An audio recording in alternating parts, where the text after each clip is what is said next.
नवरात्रि में माता दुर्गा के 9 रूपों की पूजा की जाती है। शक्ति स्वरूपा माता दुर्गा को प्रसन्न करने के लिए साल में 2 बार शारदीय और चैत्र नवरात्रि के दौरान भक्त माता की उपासना करते हैं। नवरात्रि में माता की आराधना करने का विधान सदियों से चला आ रहा है। लेकिन क्या आप जानते हैं कि सबसे पहले नवरात्रि में 9 दिनों तक व्रत किसने रखे थे? कैसे नवरात्रि की शुरुआत हुई थी और क्या है कन्या पूजन का महत्व? अगर नहीं तो आज हम आपको बताएंगे कि नवरात्रि की शुरुआत कैसे हुई थी और सबसे पहले किसने नवरात्रि के व्रत रखे थे। महिषासुर नाम के राक्षस का आतंक स्वर्ग तक पहुंच गया था। देवता परेशान होकर त्राहिमाम करने लगे थे। तब ब्रह्मा, विष्णु और शिव जी ने अपनी अपनी शक्तियों से देवी दुर्गा को उत्पन्न किया था। माँ में सभी देवताओं की शक्तियाँ थी, इसलिए उन्हें महाशक्ति कहा गया। महिषासुर का अत्याचार समाप्त करने पर माँ दुर्गा ने महाशक्ति का रूप धारण किया। उनके पास त्रिशूल, चक्र, कमल, धनुष जैसे अस्त्र थे। 9 दिनों तक चले युद्ध में देवी दुर्गा ने महिषासुर का अंत कर दिया। इसके बाद उन्हें महिषासुर मर्दिनी के नाम से जाना गया। महिषासुर और देवी दुर्गा का युद्ध 9 दिनों तक चला था। फिर 10वें दिन महिषासुर का वध हुआ।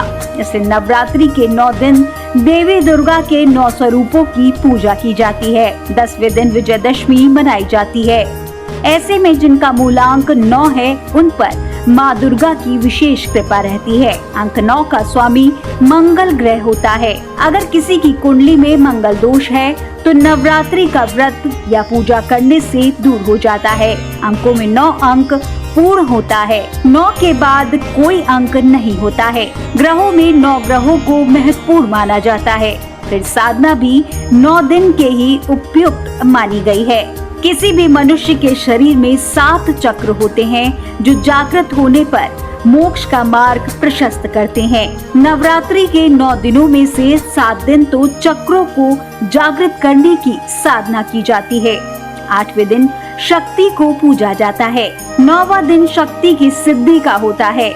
शक्ति की सिद्धि यानी हमारे भीतर शक्ति जागृत होती है। अगर सप्त चक्रों के अनुसार देखा जाए तो यह दिन कुंडलिनी जागरण का माना जाता है। इसलिए इन 9 दिनों को हिंदू धर्म ने माता के 9 रूपों से जोड़ा है। शक्ति के इन 9 रूपों को ही मुख्य रूप से पूजा जाता है। ये 9 रूप हैं शैलपुत्री, ब्रह्मचारिणी, चंद्रघंटा, देवी कुष्मांडा, देवी स्कंद माता, कात्यायनी, माँ काली, महागौरी और सिद्धिदात्री। उक्त 9 दिनों में जो व्यक्ति अन्न का पूर्ण त्याग कर माता की भक्ति या ध्यान करता है उसकी सभी तरह की मनोकामना पूर्ण हो जाती है। या वो जो भी संकल्प लेकर 9 दिन साधना करता है उसका ये संकल्प पूर्ण हो जाता है। इस दौरान कठिन साधना का ही नियम है। मन से कुछ लोग नियम बनाकर व्रत या उपवास करते हैं जो कि अनुचित है। जैसे कुछ लोग चप्पल छोड़ देते हैं, कुछ लोग बस सिर्फ खिचड़ी ही खाते हैं जो कि अनुचित है। शास्त्र सम्मत व्रत ही उचित होते हैं। माँ दुर्गा का वाहन सिंह है जो उनकी अद्वितीय शक्ति का प्रतीक है। उसमें असीम बल और साहस है। मान्यता है कि सिंह पर सवार माँ दुर्गा संसार को बुराइयों और अज्ञानता से बचाती हैं। भगवान शिव की तरह ही माँ दुर्गा की भी 3 आँखें हैं। इन्हें सूर्य, चंद्रमा और अग्नि माना जाता है। इसी वजह से माँ को त्र्यंबके भी कहा जाता है। साल में 4 नवरात्रि होती है। 4 में 2 गुप्त नवरात्रि और 2 सामान्य होती हैं। सामान्य में पहली नवरात्रि चैत्र माह में आती है जबकि दूसरी अश्विनी माह में आती है। चैत्र माह की नवरात्रि को बड़ी नवरात्रि और अश्विन माह की नवरात्रि को छोटी या शारदीय नवरात्रि कहते हैं। आषाढ़ और माघ मास में गुप्त नवरात्रि आती है। तंत्र मंत्र की साधना करने वाले लोगों के लिए गुप्त नवरात्रि बेहद खास होती है। वैसे इन सभी नवरात्रि में जो अश्विन मास की नवरात्रि आती है केवल उसी समय माँ दुर्गा की मूर्ति पूजा का महत्व ज्यादा है। इसी नवरात्रि में विभिन्न स्थानों पर माँ दुर्गा की सुंदर सुंदर प्रतिमा बनाकर विराजित की जाती है तथा उनका विधि पूर्वक पूजन किया जाता है। दुर्गा पूजा को मनाए जाने के कारण भी अलग अलग हैं। कई लोगों की मान्यता है कि देवी दुर्गा ने इस समय महिषासुर नामक राक्षस का वध किया था, इसलिए बुराई पर अच्छाई के प्रतीक के रूप में दुर्गा पूजा मनाई जाती है। कुछ लोगों की मान्यता है कि वर्ष में यही वह 9 दिन होते हैं जब माता अपने मायके यानी पिता के घर आती हैं, इसलिए साल के यह 9 दिन उत्सव के होते हैं। नव दुर्गा की यह पूजा भारत के कई राज्यों जैसे बंगाल में बड़ी धूमधाम से मनाया जाता है। बंगाल की मूर्तियां तथा दुर्गा पूजा को लेकर सारे इंतजाम तो भारत के साथ साथ अन्य देशों में भी बहुत ही प्रसिद्ध हैं। वैसे दुर्गा पूजा किसी भी राज्य में हो तथा इसके मनाए जाने का कारण कुछ भी हो, लेकिन एक चीज सभी जगह समान होती है। इन 9 दिनों में देवी के 9 रूपों की पूजा की जाती है। नवरात्रि में 9 दिनों तक दुर्गा, लक्ष्मी और सरस्वती देवी का पूजन किया जाता है। नवरात्रि उत्सव के दौरान देवी दुर्गा के 9 विभिन्न रूपों का सम्मान किया जाता है और उन्हें पूजा जाता है, जिसे नव दुर्गा के नाम से भी जाना जाता है। देवी माँ या निर्मल चेतना स्वयं को सभी रूपों में प्रत्यक्ष करती हैं और सभी नाम ग्रहण करती हैं। माँ दुर्गा के 9 रूप और हर नाम में एक दैवीय शक्ति को पहचानना ही नवरात्रि मनाना है। असीम आनंद और हर्षोल्लास के 9 दिनों का उचित समापन बुराई पर अच्छाई की विजय के प्रतीक पर्व दशहरा मनाने के साथ होता है। नवरात्रि पर्व की 9 रातें देवी माँ के 9 विभिन्न रूपों को समर्पित है, जिसे नव दुर्गा भी कहा जाता है। कहा जाता है कि देवी का पूजन बहुत ही सावधानी पूर्वक करना चाहिए। अगर देवी के पूजन में कोई भी गलती हुई तो देवी तुरंत नाराज हो जाती हैं। इसलिए जब भी किसी पंडाल में देवी विराजमान की जाती हैं, तो पंडितों के समूह द्वारा देवी के पूजन का पूरा ध्यान रखा जाता है। ब्राह्मणों द्वारा 9 दिनों तक सारे विधि विधान तथा मंत्रोच्चार बहुत ही सावधानी पूर्वक किए जाते हैं। जो लोग घरों में देवी को विराजमान करते हैं, वह भी पूजा में सारी सावधानी करते हैं। नवरात्रि का पहला दिन बहुत मुख्य होता है। इस दिन से 9 दिन तक देवी की विशेष पूजा की जाती है। नवरात्रि के पहले दिन घट स्थापना होती है। ये दुर्गा के पंडाल या जो लोग चाहें उनके घर में भी स्थापित कर सकते हैं। घट स्थापना अमावस्या या रात के समय नहीं की जाती है। इसके सबसे अच्छा समय प्रतिपदा दिन का पहला पखवाड़ा होता है, लेकिन जब कुछ कारणों से ये समय घट स्थापना नहीं हो पाती है, तब अभिजीत मुहूर्त में उसे स्थापित किया जाता है।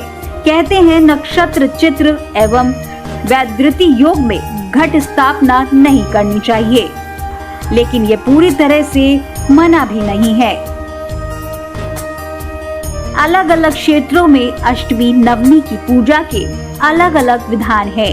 कई जगह अष्टमी या नवमी पर कन्या पूजन का विधान है, तो कई जगह अष्टमी के दिन हवन पूजन या कुलदेवी की पूजा की जाती है। दुर्गा पंडालों में अष्टमी के दिन हवन होता है, जो नवरात्रि की समापन की भी पूजा होती है। इसे महाअष्टमी भी कहते हैं। यह व्रत का आखिरी दिन भी माना जाता है। कुछ लोग नवरात्रि के पहले दिन और आखिरी दिन के रूप में अष्टमी का व्रत रखते हैं। बंगाल में इस दिन विशेष पूजा होती है। अष्टमी या नवमी के दिन लोग अपने घरों में कन्या भोज का आयोजन करते हैं। घरों में छोटी छोटी लड़कियों को बुलाकर उन्हें खाना खिलाया जाता है। कुछ लोग पूरी छोले तथा खीर खिलाते हैं, तो कुछ लोग हलवा पूरी खिलाते हैं, तो कुछ लोग दही चावल खिलाते हैं। कन्याओं को देवी का स्वरूप मानकर उनका पूजन किया जाता है। मुख्य रूप से 9 कन्याओं का खाना खिलाना बहुत जरूरी माना जाता है। इसके बाद उन कन्याओं को चावल, गेहूं और उपहार स्वरूप पैसे, फल, मीठा या कोई अन्य वस्तु देते हैं। नवमी एवं दशहरा के दिन पंडालों में कन्या भोजन के साथ बड़े बड़े भंडारे होते हैं। जिसमें सभी को भर पेट खिलाया जाता है। नवमी के दिन दुर्गा मूर्ति के साथ साथ कलश का भी विसर्जन पवित्र नदी में किया जाता है। वैसे तो कई लोग सप्तमी से कन्या पूजन शुरू कर देते हैं, लेकिन जो लोग पूरे 9 दिन का व्रत करते हैं वे तिथि के अनुसार नवमी और दशमी को कन्या पूजन करने के बाद ही प्रसाद ग्रहण करके व्रत खोलते हैं। शास्त्रों के अनुसार कन्या पूजन के लिए दुर्गाष्टमी के दिन को सबसे ज्यादा महत्वपूर्ण और शुभ माना गया है। ऐसी मान्यता है कि एक बार माता वैष्णो देवी ने अपने परम भक्त पंडित श्रीधर की भक्ति से प्रसन्न होकर उसकी न सिर्फ लाज बचाई और पूरी सृष्टि को अपने अस्तित्व का प्रमाण भी दे दिया। आज जम्मू कश्मीर के कटरा कस्बे से 2 किलोमीटर की दूरी पर स्थित हंसाली गांव में माता के भक्त श्रीधर रहते थे। वे निसंतान थे एवं दुखी थे। एक दिन उन्होंने नवरात्र पूजन के लिए कुंवारी कन्याओं को अपने घर बुलवाया। माता वैष्णो कन्या के रूप में उन्हीं के बीच आकर बैठ गईं। पूजन के बाद सभी कन्याएं लौट गईं, लेकिन माता नहीं गईं। बाल रूप में आई देवी पंडित श्रीधर से बोली, सबको भंडारे का निमंत्रण दे आओ। श्रीधर ने उस दिव्य कन्या की बात मान ली और आसपास के गांव में भंडारे का संदेश भिजवा दिया। भंडारे में तमाम लोग आए, कई कन्याएं भी आईं। इसी के बाद श्रीधर के घर संतान की उत्पत्ति हुई। तब से आज तक कन्या पूजन और कन्या भोजन कराकर लोग माता से आशीर्वाद मांगते हैं।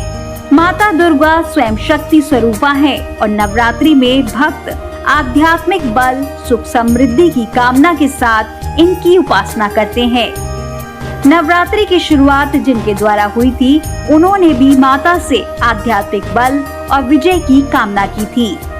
वाल्मीकि रामायण में वर्णित है कि किष्किंधा के पास ऋषयमुख पर्वत पर लंका पर चढ़ाई से पहले भगवान राम ने माता दुर्गा की उपासना की थी। ब्रह्मा जी ने श्री राम को माता दुर्गा के स्वरूप चंडी देवी की पूजा करने की सलाह दी थी। ब्रह्मा जी की सलाह पाकर भगवान राम ने प्रतिपदा तिथि से नवमी तिथि तक चंडी देवी का पाठ किया था। ब्रह्मा जी ने चंडी पाठ के साथ ही राम जी को यह भी बताया कि पूजा सफल तभी होगी जब चंडी पूजन और हवन के बाद 108 नील कमल भी अर्पित किए जाएंगे। ये नील कमल अति दुर्लभ माने जाते हैं।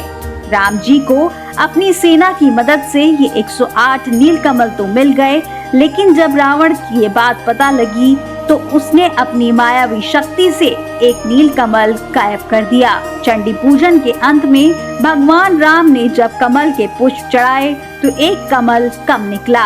ये देखकर वो चिंतित हुए, लेकिन अंत में उन्होंने कमल की जगह अपनी एक आंख माता चंडी पर अर्पित करने का फैसला लिया। अपने नयन अर्पित करने के लिए जैसे ही उन्होंने तीर उठाया, तभी माता चंडी प्रकट हुई। माता चंडी उनकी भक्ति से प्रसन्न हुई और उन्हें विजय का आशीर्वाद दिया। प्रतिपदा से लेकर नवमी तक माता चंडी को प्रसन्न करने के लिए श्री राम ने अन्न जल भी ग्रहण नहीं किया था।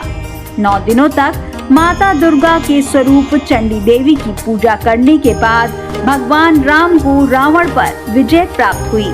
ऐसा माना जाता है कि तभी से नवरात्रि की शुरुआत हुई और भगवान राम नवरात्रि के 9 दिनों तक व्रत रखने वाले पहले राजा और पहले मनुष्य थे। नवरात्र पर्व के दौरान कन्या पूजन का बड़ा महत्व है। 9 कन्याओं को 9 देवियों के प्रतिबिंब के रूप में पूजन के बाद ही भक्त का नवरात्र व्रत पूरा होता है। बंगाल में इन 8 दिनों में बड़े बड़े पंडालों में देवी का पूजन सभी लोग साथ मिलकर करते हैं। बंगाल में दुर्गा पूजा का आयोजन होता है जो सप्तमी से नवमी तक होता है। ये 3 दिन पूरा बंगाल दुर्गा पूजा में डूबा हुआ होता है। नवमी के अंतिम दिन पुष्पांजलि देते हैं और महिलाएं कुमकुम की होली खेलती हैं। पंजाब में इसे नवरात्रा कहते हैं, जहां पहले 7 दिन व्रत रखा जाता है। अष्टमी के दिन व्रत तोड़ते हैं और कन्याओं को भोजन कराते हैं। उत्तर भारत में नवरात्रि के मौके पर रामलीला का भी आयोजन होता है। गुजरात, मुंबई में नवरात्रि का मतलब होता है गरबा रास, गरबा डांडिया रास का विशेष आयोजन। छोटे बड़े सभी रूपों में किया जाता है। गुजरात में अब सरकार द्वारा नवरात्रि फेस्टिवल सेलिब्रेशन का आयोजन होता है, जहां देश विदेश से लोग पहुंचते हैं और इस कार्यक्रम में बढ़ चढ़कर हिस्सा लेते हैं। महाराष्ट्र में भी घट स्थापना का विशेष महत्व है। लोग नवरात्रि के पहले दिन इसकी विशेष तैयारी करते हैं। तमिलनाडु में देवी के पैरों के निशान और देवी की तरह तरह की प्रतिमा को घर में स्थापित करते हैं, जिसे गोलू या कोलू कहा जाता है। यह एक झांकी की तरह प्रस्तुत की जाती है। सभी अपने रिश्तेदारों एवं पड़ोसियों को अपने घर इसे देखने के लिए आमंत्रित करते हैं। यह रंगोली भी बनाई जाती है, जिस पर कलश स्थापना की जाती है। इस दौरान स्पेशल प्रसाद बनाया जाता है, जो सभी को बांटा जाता है। तमिलनाडु के साथ साथ केरल में भी अष्टमी के दिन सरस्वती पूजन का महत्व है। इस दिन विद्या की देवी सरस्वती की पूजा करते हैं। साथ ही सभी पुस्तक वाद्य यंत्र की भी पूजा की जाती है। इस दिन सभी मशीनों गाड़ी की पूजा भी करते हैं, जिसे आयुध पूजा कहते हैं। तमिलनाडु के सभी मंदिरों में विशेष पूजा होती है। कर्नाटक में नवमी के दिन आयुध पूजा होती है। यहाँ मैसूर में दशहरा के दिन मैसूर दशहरा मनाया जाता है, जो पूरी दुनिया में अति प्रसिद्ध है। इस त्योहार की शुरुआत वहाँ के राजा वोदेयार ने 1610 में की थी। सन 2010 में मैसूर दशहरा ने 400 साल पूरे कर लिए थे, जिसे मौके पर हर साल से ज्यादा भव्य आयोजन किया गया था। वहाँ इस दिन से किसी भी अच्छे काम की शुरुआत की जाती है। तेलंगाना में नवरात्रि को बटुकम्मा के रूप में 9 दिन मनाया जाता है। यहाँ पहले 3 दिन देवी दुर्गा की पूजा होती है। उसके अगले 3 दिन देवी लक्ष्मी की, फिर उसके अगले 3 दिन देवी सरस्वती की पूजा होती है। भारत के कुछ हिस्सों में नवरात्रि के दौरान माता काली को पशु बलि भी चढ़ाई जाती है। राजस्थान में रहने वाले राजपूत नवरात्रि के समय अपनी कुलदेवी को भैंस या बकरे की बलि देकर चढ़ाते हैं। वहाँ ये अनुष्ठान ब्राह्मण पंडित के द्वारा करवाया जाता है। देश के अन्य स्थानों में रहने वाले राजपूताना लोग भी ये अनुष्ठान अपने स्थल में करते हैं। असम, पश्चिम बंगाल, नेपाल में बकरा या मुर्गे की बलि दी जाती है। जैसे कि कहा जाता है कि भारत में अनेकता में एकता देखने के लिए मिलती है, उसी प्रकार देवी की पूजा जिस किसी भी रूप में हो, चाहे किसी भी तरीके से हो, सबका उद्देश्य एक ही रहता है। सबकी कामना यही रहती है कि देवी को प्रसन्न करके मनवांछित वरदान कैसे पाया जाए और अपने कष्टों को किस तरह दूर किया जाए।